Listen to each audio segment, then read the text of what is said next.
am Sophia, and today I'm going to talk about a very important topic.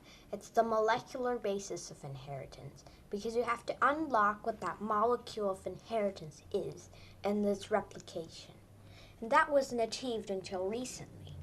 If we go back to chapter 14 of Campbell Biology, we talk about the Gregor Mendel and the other scientists that were working there. They were the openers, so they created that little field of heredity. Gregor Mendel was the father of genetics, was called the father of genetics, and he could have won a Nobel Prize if he would live to the present day. But what about the molecule of inheritance? Well, that wasn't known until the late 19th century, or late 20th century, sorry. So, this is the model of DNA as it is in present days. And before we go to that, let me just go one slide ahead and talk about an experiment made by Frederick Griffith. So first we have this control, which is actually the rough strain. You can't really see it. It's on page 315. In the 11th edition. It's non-virulent. And non-virulent means it's harmless. But there's this smooth strain, which is harmful for a disease called pneumonia. And actually, Frederick Griffith was trying to make a vaccine for pneumonia, but found something different. And see, there's a slight difference between the smooth and the rough strain. Because the rough strain was actually what happens. So you get this rough strain that doesn't have a capsule, so it's harmless, but the smooth strain has it. But if the smooth strain is heat killed, then the mouse lives. If it's just the smooth strain that isn't heat killed, the mouse dies. And if you get the rough strain and the heat killed smooth strain, what happens is that the mouse dies. Apparently, that was something new. Okay, well, what happened is that the conclusion of Frederick Griffith was that the living R bacteria had been transformed into pathogenic S bacteria by an unknown but heritable substance from the dead S cells that enabled the R cells to make capsules. Here we have the strand of DNA. But before we come to that moment, let me actually open the Campbell Biology PDF here. And here we have 315 exactly. And then here we have this virus, which is called the bacteriophage. And then there's this phage head, and there's its DNA and a tail sheath and the tail fiber and its genetic material and the bacterial cell. And this virus only contained two things in it. It was protein and DNA. And there was an experiment that was called the Hershey-Chase experiment. So it was made by Alfred Hershey and Martha Chase, as you would expect. And then here we have this batch one. So in batch one, we had this radioactive sulfur, which was incorporated into phage protein, not DNA. And then we had those mixed radioactively labeled phages with bacteria, and those phages that infected the bacterial cells.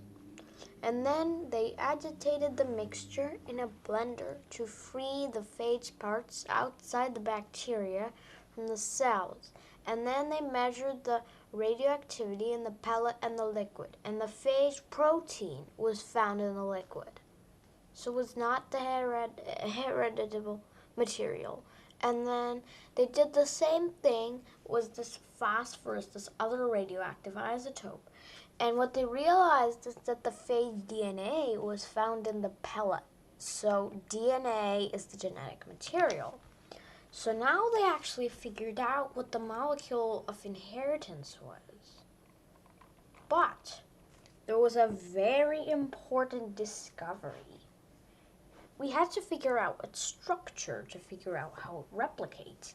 And this experiment was actually a very important one.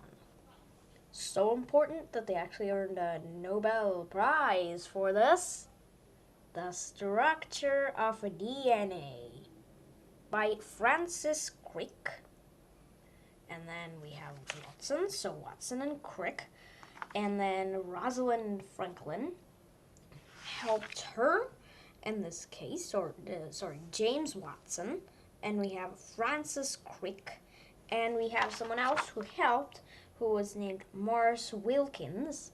And what she was doing, she was taking data from someone else, Rosalind Franklin. Well, it would have been very likely in this case that Rosalind Franklin would have found the structure of DNA herself, and she would have won the Nobel Prize. But she didn't, because she died. But Morris Wilkins and Watson and Crick, they earned the prize for this. And first of all, there's a video that is very helpful that is associated to this topic in the Pearson study area. It's very important. It's not in here, but before we come to that, let me talk about structure of DNA and RNA. So first we have this strand of DNA. We have a lot of molecules, and then we have a bunch of like hydrogen bonds, and then thymine and adenine, they have two. And I won't say the secret about this. There's just a bunch of bases up and down, and kind of the structure was a little bit secret. But before we can get into these structural details, just look at this figure for a little bit. I'll say the numbers, but not how they pair for now. Because the place between, the space between bases is 0.34 nanometers, and a nanometer is 10 to the negative 9th meter. And then there's a full turn every 3.4 nanometers, and the diameter is 2 nanometers. You don't have to remember these numbers. I'm just presenting them to you to show how compact DNA actually is. So there's a full turn every 10 base pairs. So I'm just going to say the word base pairs. And then you have this three-dimensional one where there's a phosphate and the carbon and the hydrogen and the oxygen and the bases. Okay, first of all, I won't talk about something, but I will actually present some of my memory from an HHMI animation. It's called Chargaff's ratio, and then this states that the amount of adenine is equal to the amount of thymine, and the amount of guanine is equal to the amount of cytosine. But the percentages are very close, but they're not exactly the same due to limitations back then. So Chargaff, there was this peculiar irregularity. So they reported in 1950, it reported that the base composition of DNA varies from one species to another. So it's really different, but the HHMI animation compares this with graphics, which is really important. But first we'll talk about this little data before we go back to the structure of DNA. So adenine and guanine and cytosine and thymine, there's a human and the ox and the average percentage. But there's actually an animation which tells the whole story of DNA, and unfortunately I can't show it because it isn't mine.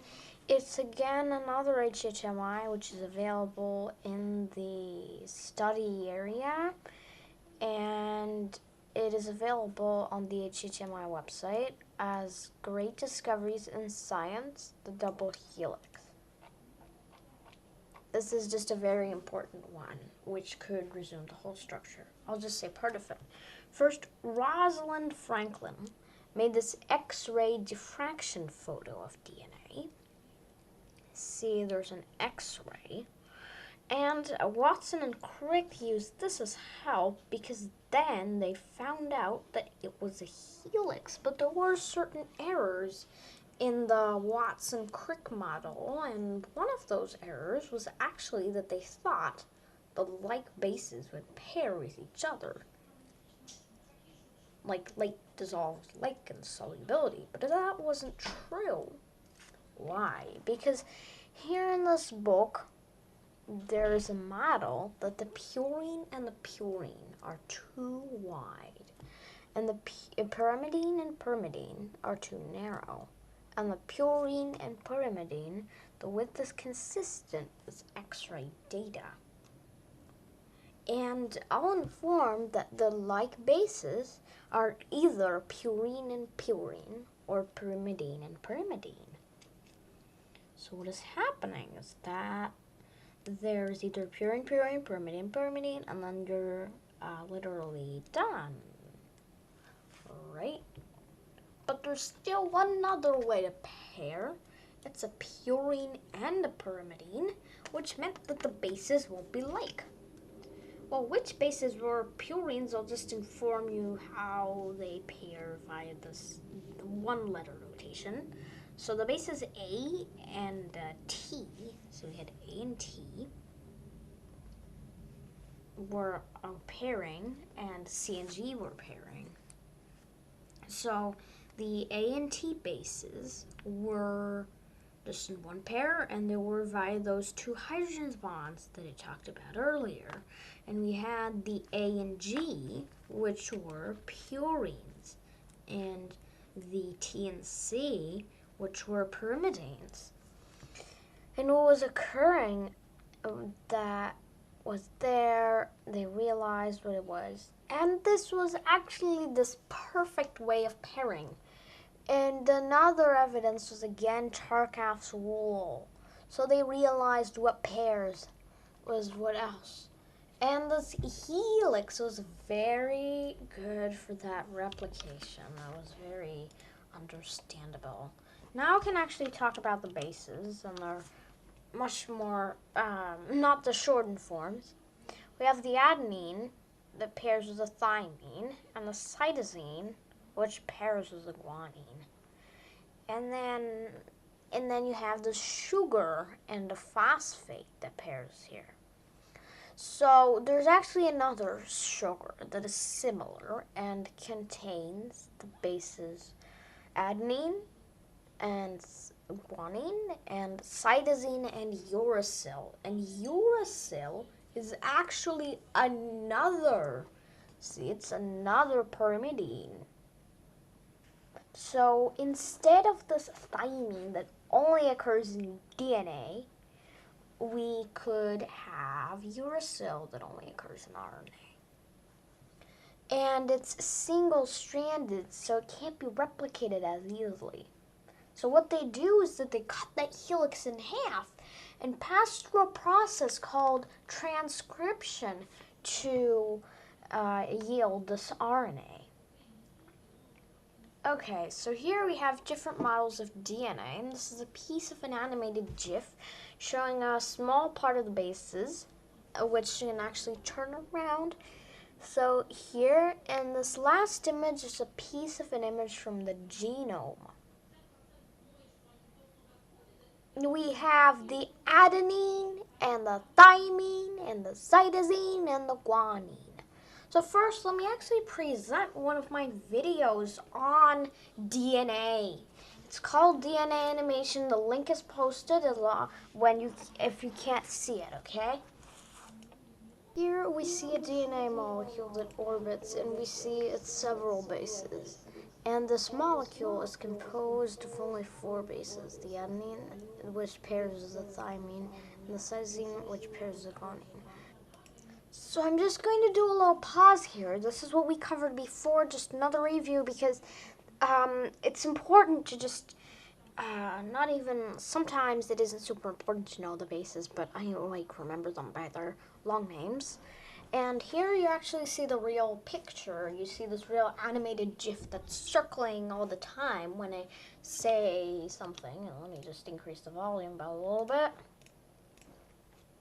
And this is very important because here you see a very small fragment, and here you see several patterns that happen that you might not experience. In a real DNA model, bases would be 0.34 nanometers apart. So that means that this DNA molecule is very compact because there are 6 billion bases in one chromosome. And imagine, all our cells have 23 pairs of chromosomes. And those 23 pairs of chromosomes, that includes the little sex chromosomes, the X and the Y. Well, each chromosome can have a different number of something else that might be confused. It's a gene, which is just a lot of DNA, and that number of genes is different, so the number of bases is different in each chromosome. Because, for example, the Y chromosome might not have 6 billion bases, because it isn't a normal chromosome. It's a very short chromosome. It only occurs in males and has only 78 genes. Imagine. But the 6 billion bases, they could be spread across different genes, especially if you're a male. I'm a female, so I have 2 X's, and each of those X's have 15,000 genes, about 15,000 genes. It isn't an exact number. If I would be a male, then I would have an X and a Y, and that X would have 1,500 genes, but the Y chromosome is the most gene poor of all and would have only about 70 chromosomes. Now, sorry, I missaid here. It's not 78 chromosomes, it's 78 genes, sorry. Let's talk about the rest of this DNA molecule. You would have a full turn every 10 base pairs, or 3.4 nanometers. This is an animated animation, so you can't really track this, but it would be easier if you'd be able to pause it. Now, the diameter of the DNA molecule is 2 nanometers long, and these demonstrate how DNA is just so compact. This is just a very simple image. But DNA could be portrayed in a range of simplified diagrams. For example, you could have a structural image, this real structural image, or you could have it all combined like in a space-filling model of a molecule, or you could have them like demonstrate the phosphate and the sugar, and then the cartoon kind of depiction of the base. And then you would have the same thing, and they would have a bunch of groups. And also other images that you could just have this DNA molecule that isn't animated, where it demonstrates this sugar phosphate backbone as lines. So actually here I paused the video. The sugar phosphate backbone is at the end right here. This like that and like that. And the bases are like this. So the bases are on the inside. So on the inside, and the sugar phosphate is on the outside. Like here, sugar phosphate backbone is lines. And then there are a bunch of nitrogenous bases instead of these. But here it's a bit more accurate. So you could probably be able to see the hydrogen bonds. So adenine and thymine bonds have 2. And the cytosine and guanine have 3. So you could already... Okay, another pause. I wanted to say that these are not numbers you should memorize because they aren't so important. It's just something you could know, it could be helpful, and if you were given a DNA molecule, you could easily count hydrogen bonds, so it isn't anything you need to memorize. You recognize which base connects to which one. That's helpful. And then you could have a flattened diagram, which is, for example, a ladder style. There would have a little bit of detail about the sugar phosphate, but then you would have the sequence without any space. You wouldn't show the hydrogen bonds. Then you could make it like a ladder. So the sugar phosphate backbone is going to be the ladder, like this. And then there's going to be the bases. There's no hydrogen bond depiction. Or you could just make it not even showing the sequence, so you could have this light blue indicating the more recently synthesized strand in a DNA replication that's named the lagging strand. And then you could have that other strand called the leading strand, the less synthesized. Okay, another pause. What I wanted to do now is that in the next animation, we'll talk about DNA replication that includes these two terms, leading strand and lagging strand. Remember them. After, that's just some terms for DNA replication, and you wouldn't even show the sequence. Sometimes the double-stranded DNA molecules show simply as two straight lines with a little bit of space. And you might actually show the 5' and the 3'. So this 5' is over here, and then you would have 3', so 5', 3'. And then you would have this reverse 3', 5'. So here you would have genetic information is carried in DNA as a linear sequence of nucleotides that may be transcribed into mRNA. If you don't know what mRNA is, it's messenger RNA, and then it could be translated as a polypeptide. And then we're going to talk about transcription and translation later on in later videos. And then when you focus on the DNA, each nucleotide can be represented simply as the letter of its base A, T, C, or G. So you could also label the 3' or 5'. Okay, so you have to know this, that those nucleotides could be expressed not as their long names, adenine, thymine, cytosine, guanine, but you probably need to remember the letters A, T, C, G. You need to remember those. The letters, only the letters, okay? So it could look like 3ACGTAATCGGTT. And what about the other strand? This is just a sample sequence, and then these sample sequences, they could be examined for complementarity or something like that, but you probably don't need to read that sequence aloud and just think it isn't something useless. It's probably a sequence or a complementary strand. Remember that isn't just a useless combination of letters. It's actually just a sequence. If you see 5' and 3', otherwise it could be something different. Remember those base pairing rules, but the 5 and the 3 are different. So you get TGC, ATT, then CGG, or CGC, and then the CAA, and then the TTA, and then it's 3 end.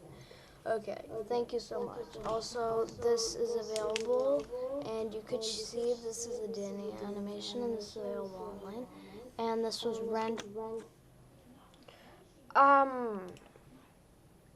okay, so this was this animation finished up. Now we see a DNA molecule. Oops, that was an error. And then now we are going to talk about DNA replication. And I have another animation up here, but I'll again make pauses and not show the whole thing because it's like 11 minutes. So I'll just do some pauses. I'm Sophia, and today I'm going to talk about DNA replication. So here you have these two DNA molecules. And how do they replicate? They replicate in the same way, and they replicate by one particular model. And today we're going to figure out what that model is. So first, how do those DNA molecules replicate? So for example, if we hold this hand, then we're copying all the nucleotides on this hand and placing them into another hand. And then what we do is that we have this very first strand with the old and the new, and then we have this strand with the old and the new. You might have already guessed the model of DNA replication, but just in case if you don't know it, we'll actually talk about it here. So here we have these two molecules. They have to reproduce their nucleotide. Okay, so I just wanted to inform you that here we have those nucleotides. And I'll skip over some of this, like you have to reproduce some nucleotides, and I will just get a little bit ahead. So that's why its DNA lends itself to a very good method of replication. So DNA lends itself to a very good method of replication because it's a double helix, and you already saw previously in the animation how it could reproduce, a little bit copying, but it's going to be shown in a figure quite soon. So what's happening is that you take this double helix and split it apart. So here in this figure of Campbell biology, you're noticing how it replicates. Okay, so now I have the Campbell, and then what's happening is that that parental molecule again has two complementary strands of DNA. It rips apart, and the nucleotides complementary to the parental or the dark blue strand are connected to form those sugar phosphate backbones of the newer daughter or light blue strands. So I'll go a little bit ahead with replication methods. Conservative or semi-conservative or dispersive. The conservative, the semi-conservative, and the dispersive. So what I said right before this is that there are three models of DNA or replication. It's conservative, semi-conservative, and dispersive. So first you have this parent cell containing this parent DNA. And in the first replication, there's going to be one new, one old. And then out of the new, there's all new. And then out of the old, there's one new, one old. And that repeats. And then during the semi-conservative model, we have this parent cell, parent DNA. First replication, half new, half old, half new, half old, half new, half old, new, half new, half old. And then here in this dispersive model, you have it a little bit different. Then you have this parent molecule, parent DNA, and then we have a little bit new and old, new and old, new and old, new and old, new and old, new and old. So it's all mixed up. In the semi-conservative model, it's clear. In the conservative model, it restores the parental double helix. But what is that actual model? You might think it's conservative, but it actually is not. Because you might think it's quite a simple reproduction model, but what happens is that you need to have some new DNA, some mutations, because otherwise there might be two copies of the mutation, and there might be difficulties because you might not have the same alleles and all those troubles, because maybe they're from the different DNA strand. So that's why it is not conservative. So first, Matthew Michelson and Franklin Stahl, they cultured the Escherichia coli.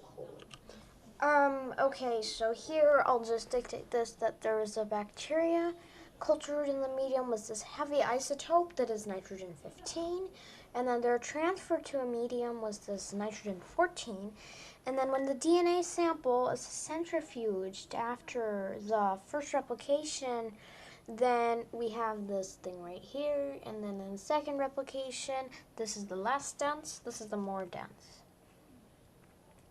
So what is important here is that, now let me go ahead to this part, where we have the first replication like this, it isn't like that, and then it isn't like that in the second replication. So in the dispersive model, it's exactly as it is in the first replication, but it isn't like that in the second replication. It isn't like blended all the time. And in the semi-conservative model, it's exactly like this, and the first and the second replication, and then they concluded that the DNA replication is conservative, or semi-conservative. So, let me go ahead to this point. What's different? So here, there's the origin of replication. So again, in one of those DNA molecules, like this, there's a bunch of origins of replication. And then you could actually observe the origins here. So first you have one origin, let's say here, or actually you could have this a little bit better DNA molecule, and this. So now you could have, let's say, an origin replication here, and then you could, let's say, have an origin replication here. And then what would happen is that you could make a bubble here, make a bubble here, and then those bubbles will reach here, and then they'll merge. Two bubbles will apparently all the time they'll merge. And then we have this parental and the new strand, And then what happens, you have these many slates along this giant molecule basis. This is only a fragment of this giant DNA molecule. It's a very tiny fragment of that giant DNA. Okay, so I'll increase the volume because of the vacuum cleaner. I'll just do a pause. Okay, so I believe the sound is now a little bit more normal, so I can resume again. What will happen is that we just had these two origins of replication, let's say here, and then we had this little, let's say, bubble happening somewhere. We had the bubble, maybe here, and apparently those two bubbles will always merge. And this actually happens during S phase of interphase in mitosis and meiosis, and those are just two types of cell divisions. And then what is happening here? So here we have a bunch of So here, what I'm going to talk about is that we have this topoisomerase again that breaks and then swivels and rejoins that DNA of the parent, and it relieves the strain caused by unwinding, and then that helicase, it unwinds and separates the parental DNA strands, and then the primase that synthesizes the RNA primers using the parent DNA as a template, and then the single-stranded binding proteins, they stabilize the unwound parental strands. And then here we have this little so-called RNA primer. This is temporary, and this only occurs on one strand, which is called the lagging strand. So now I'm getting a little bit ahead again. And here we're going to figure out how to add a nucleotide to a DNA strand. We have this new strand where we have the incoming nucleotide that binds to this current nucleotide. And then we have this DNA polymerase that releases pyrophosphate and then that releases two inorganic phosphates, which is the same as, like almost the same as the release of this ATP was two ATPs is two ADPs. It just doesn't release the ADP or whatever gets released, whatever isn't the fuel or something else gets released. So, getting ahead, and we're going to talk about how we form the leading and the lagging, because there's two strands. And then first you're going to look at the leading strand. Okay, so here, now we have, after that RNA primer is made, the DNA polymerase III starts to synthesize the leading strand, and it elongates continuously. And what is happening here is that primase, it joins the RNA nucleotides into the first primer for the lagging strand. And then the DNA polymerase III adds the DNA nucleotides to the primer, which forms Okazaki fragment number 1. And after reaching the next RNA primer to the right, the DNA polymerase III detaches. And now I'm going a little bit ahead to see what's coming up. So fragment 2 is primed, and then that DNA polymerase III, it adds DNA nucleotides, and it detaches when it reaches that primer, fragment 1 primer, I meant. So now I'm getting a little. When it reaches the fragment. Ooh, okay. Oops. But here on the step 5, the DNA polymerase 1 replaces the RNA with the DNA, and it adds nucleotides to that 3' end of fragment 1, and then later of fragment 2. And then this last step, going a little bit ahead, the DNA ligase forms a bond between the newest DNA and that DNA of fragment 1. And then the lagging strand of this region is now complete. Now, what do we have here?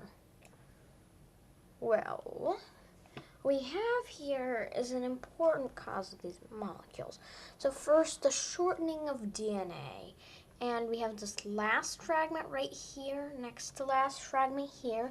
Then the primer is removed, replaced with DNA, and then after the second round of replication, there's going to be a new leading strand and a new lagging strand. And after further rounds of replication, what happens is that we have shorter and shorter daughter strands. After all, we have shorter and shorter daughter strands. So what is happening is that I wanted to go a little bit behind and show this thing called telomeres, and they're stained orange in these mouse chromosomes that were examined with a microscope. So, we have the normal shortening of telomeres that protects a particular organism from cancer. It limits the numbers of divisions that a somatic cell can undergo. But in cancerous cells called tumors, the telomeres are unusually short because they've undergone too many cell divisions. Because in cancer, cell division is uncontrolled. And there's actually an enzyme called telomerase that lengthens the telomeres. And it isn't active in most human somatic cells, but it is very active in those germ cells which divide through meiosis, and what occurs is that it produces the new child because otherwise functional genes would be gone. Okay, so now I'm Sophia, and today I'm going to talk about so here we have what is coming out next. After that, this is the whole DNA replication mechanism. We have helicase, single-stranded binding proteins, DNA polymerase number 3, primase, DNA polymerase 3 again, DNA polymerase 1, and then DNA ligase. So every single enzyme is participating. And then here we have those bacterial DNA replication proteins. This is similar in eukaryotes and their function. So helicase unwinds the parental double helix at replication forks. Single-stranded binding proteins, they bind and stabilize single-stranded DNA until it is used as a template. And then topoisomerase, it relieves the overwinding strand ahead of replication forks by breaking and then swiveling and then rejoining the DNA strands. And then primase synthesizes an RNA primer at the 5' end of the leading strand, at the 5' end of each Okazaki fragment of the lagging strand. And then the DNA polymerase 3 uses parental DNA as a template, and it synthesizes new DNA strand by adding the nucleotides to an RNA primer or some other pre-existing DNA strand. In DNA polymerase 1, it removes the RNA nucleotides of the primer from this 5' end and replaces them with the DNA nucleotides added to the 3' end of this adjacent fragment. And the DNA ligase, it joins the Okazaki fragments of the lagging strand, and on the leading strand, it joins the 3' end of DNA that replaces the primer to the rest of that leading strand DNA. And here, let me get a little bit less here. This is the trombone model of DNA, and here everything is happening on the same line. We aren't really sure what model of DNA we have here, but it isn't super likely, but it could be possible. So here, what if DNA is damaged? Let's say adenine pairs with cytosine instead of thymine. That's error. Well, how does that occur? So the teams of enzymes, they detect and repair the damaged DNA, such as this thymine dimer, and which distorts it, and the nuclease enzyme cuts the damaged DNA, and then the DNA polymerase repairs it, and then the DNA ligase just makes that strand complete. And we've actually talked about the telomeres. So let's just look at packing now. So we have this DNA, which is a double helix. This is 2 nanometers. Nucleosomes are 10 nanometers. And then we have this heterochromatin or euchromatin. Euchromatin is loose, and heterochromatin is all like dense. And what is occurring here is that we need to make sure we need to access the DNA. And now it is a bit better here. So that is like 10 nanometer and 30 nanometer fibers. And then in prophase, we need to figure that out. So each chromosome is 2 sister chromatids, and then we have this condensin 2 proteins that bind to the 10 nanometer fiber, and then they become larger and larger. Those loops become larger. And then when prometaphase begins, we have condensin 1 proteins. They bind to DNA outside the central scaffold that makes smaller loops. And then the process continues with more and more loops extending outward, and the chromosome is getting denser and shorter and wider. And at metaphase, of course, this is all occurring in mitosis, which is the type of cell division. The chromosome is most dense, the most loops at its turn, and then it is its shortest length, and those two sister chromatids are fully condensed. See, it's only, the replicated chromosome is only 1,400 nanometers. That isn't much. And here we just are trying to paint chromosomes, and they have been painted so that the two homologs are the same color. Okay, it's chapter review, and instead I'll take another figure from DNA replication to see how it occurs. For example, let me just pause. Okay, finally the pause is over, and now we have this very important figure. We have the DNA polymerase that adds this nucleotide triphosphate, then it extends, then there's an error in extension, then it goes through the proofreading nucleotide acquisition repair, and then it makes another extension, then trying to add the nucleotides again. And this is very important because we have finally reached the end of chapter 16 in Campbell, and thank you so much, and bye.